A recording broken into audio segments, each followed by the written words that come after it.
I'm not suggesting for a moment that I am the world's best expert in this space and there's no one better than me that knows more than me. Absolutely not. But what I will say is that we need to understand what matters and what's going to move the needle. Well, hey there, and welcome to the Direct Selling Accelerator podcast. Today's Power Podcast episode is all about social media strategy, but from a place of vulnerability. I want to share with you a post that totally changed the way that we approach our content on social media. And as I got thinking about this example I want to share with you today, I realized while I've made this mistake in one space that was a really super obvious one, and I use this example often in our training, I realize there are multiple examples of content where I've created something that has either not had the impact I wanted it to have, maybe even had a little bit of backlash, and I've learned a valuable lesson that I want you to not have to learn the hard way. But this particular episode actually was inspired by a conversation I had with a network marketing leader at a conference I was speaking at last year. Now, I often get approached at conferences by people from a myriad of different reasons, whether or not they're approaching me because they want to ask questions, they want help, they want support, they just want to say hi, or because they want to share how great they think that they're doing. And this was one of those instances. I had somebody come storming up to me as I was about to get on stage to tell me what an amazing job they're doing at social media. Only I think to be turned around and and realize in that moment as I was chatting with them that perhaps they were looking at the wrong things. Now, here's the thing. I want you to listen to this episode and gather a little bit of information that's going to help you make great decisions. The reason I want to do this is because often we get taught how to do social media from people that maybe haven't nailed it themselves, but also we're being taught strategies that are not based on the right measurements. In other words, they're looking at the wrong KPIs, and that's where I want to come from today. So, with all that being said, let's dive on into this Power Podcast episode, and I'm going to lay it all out for you.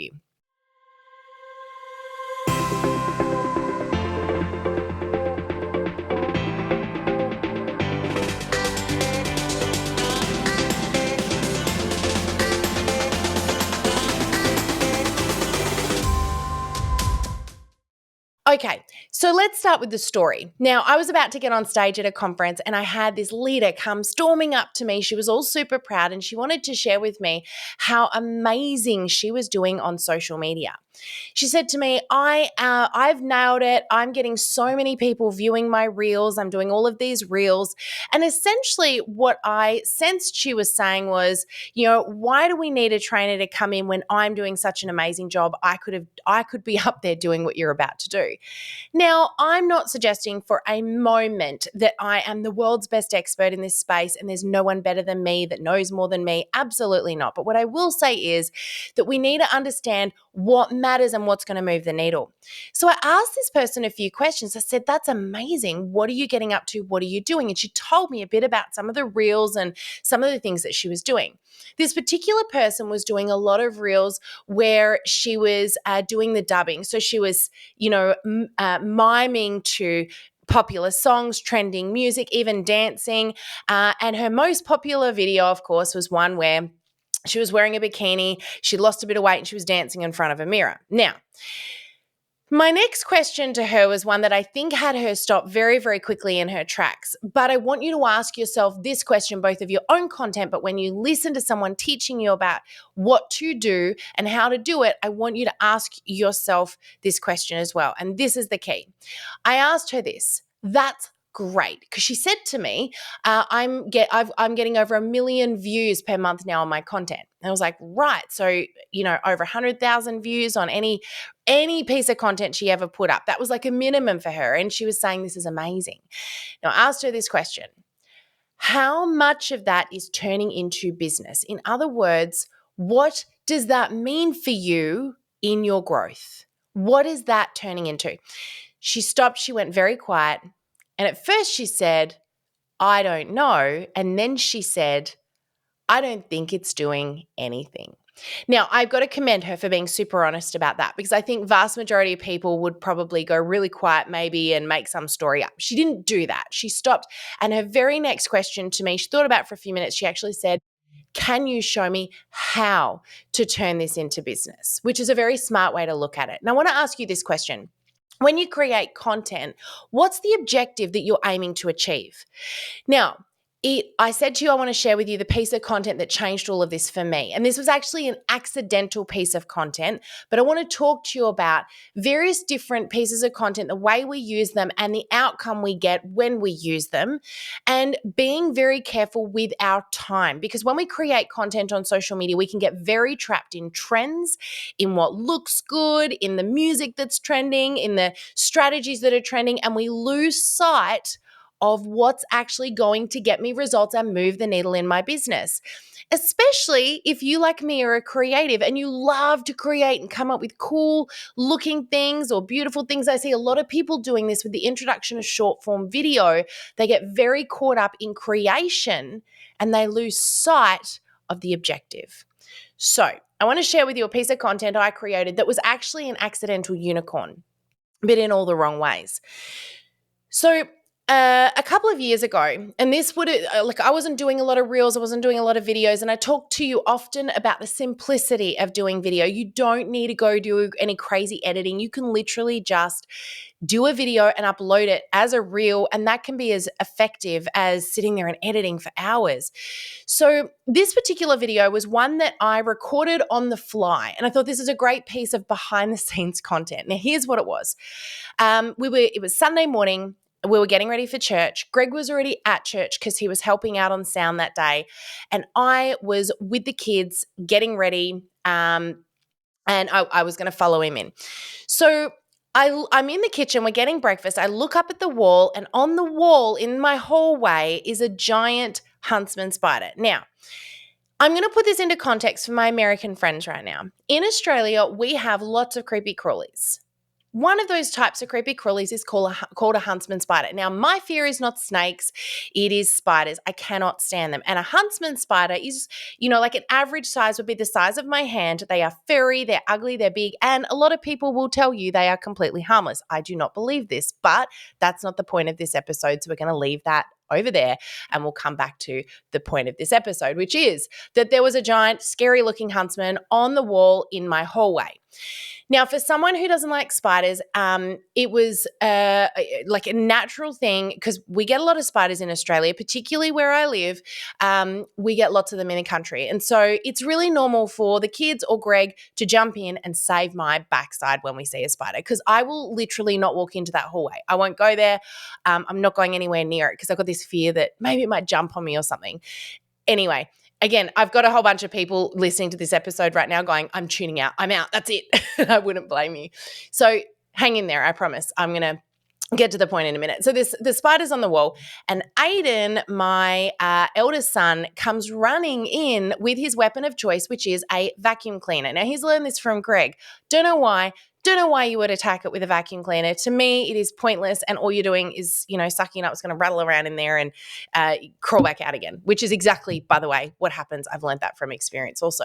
So Aiden comes in with the vacuum cleaner, but at this point, I'm just super glad that he's dealing with the problem. And so he goes over to the stairs and he sort of climbs along the edge of the stairs. We've got this little drop where our stairs are and a little ledge there. So he sort of creeps along the ledge with the vacuum cleaner and goes to get it. Only he then backs out at the last minute, panics, scared, walks away. Now, I'm videoing this whole thing. Of course, I want to capture it because who knows what's about to happen.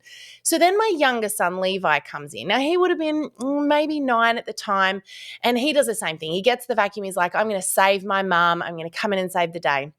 And so he grabs the vacuum cleaner, he walks along the little ledge, and he goes to suck the spider up. Now, he gets right up to the spider, at which point the spider moves one leg. And I mean, just like twitches one leg, and Levi runs screaming. So never actually does a thing. The spider is still there, vacuum cleaner is abandoned, and everyone in the house is screaming and running around in circles. So I filmed this. It was all of maybe a 30-second video tops. Spider didn't get harmed. All of us are, still running around screaming. Nothing has happened, right? So I post it to my Instagram. Now, the reason I bring this up is I see a lot of people posting reels and short form videos because short form videos absolutely have been all the trend for lots of reasons. They're highly consumable. They're a brilliant piece of content, but when used the right way. And this is an example where I definitely used it the wrong way. So I put the piece of content up not thinking about my audience, not thinking about how is this going to grow my business. I had no objective. I literally just hit post. Now, come back a little moment. I'm not saying that we shouldn't just hit post sometimes. I think there's a space for that because we sometimes can be so focused on getting it perfect, we don't do anything at all. But this was a time where I knew a little bit better. That is, I knew that I had to stop and consider for a moment, who's my audience? What is the objective of this post? Now, if the objective was to share behind the scenes, to connect with people, to get to know people a little bit better or help them get to know me, and it was going to be at least a successful attempt at doing that, that would have been fine. But it wasn't. It was a random piece of not thought through content I literally threw up there. Now, you might think, well, that sounds pretty innocent, and it was. But nothing happened to this piece of content for a long time. Literally, I reckon it was about 3 months. Now, 3 months later, we were in America, and I'm in the hotel, and suddenly my phone starts pinging. And I mean, like frequent pinging. And I mean, what is going on? So I go into my Instagram and I see, oh, my post has got has now reached over 10,000 people. Only I read it wrong. It wasn't 10,000. It was over 100,000 people. Now, within a couple of days, my post had reached over 1 million people. The pinging were comments from people, and I was getting slammed. Some people were saying this is hilarious. Other people were saying, oh my gosh, I hate spiders. I can't believe you posted this.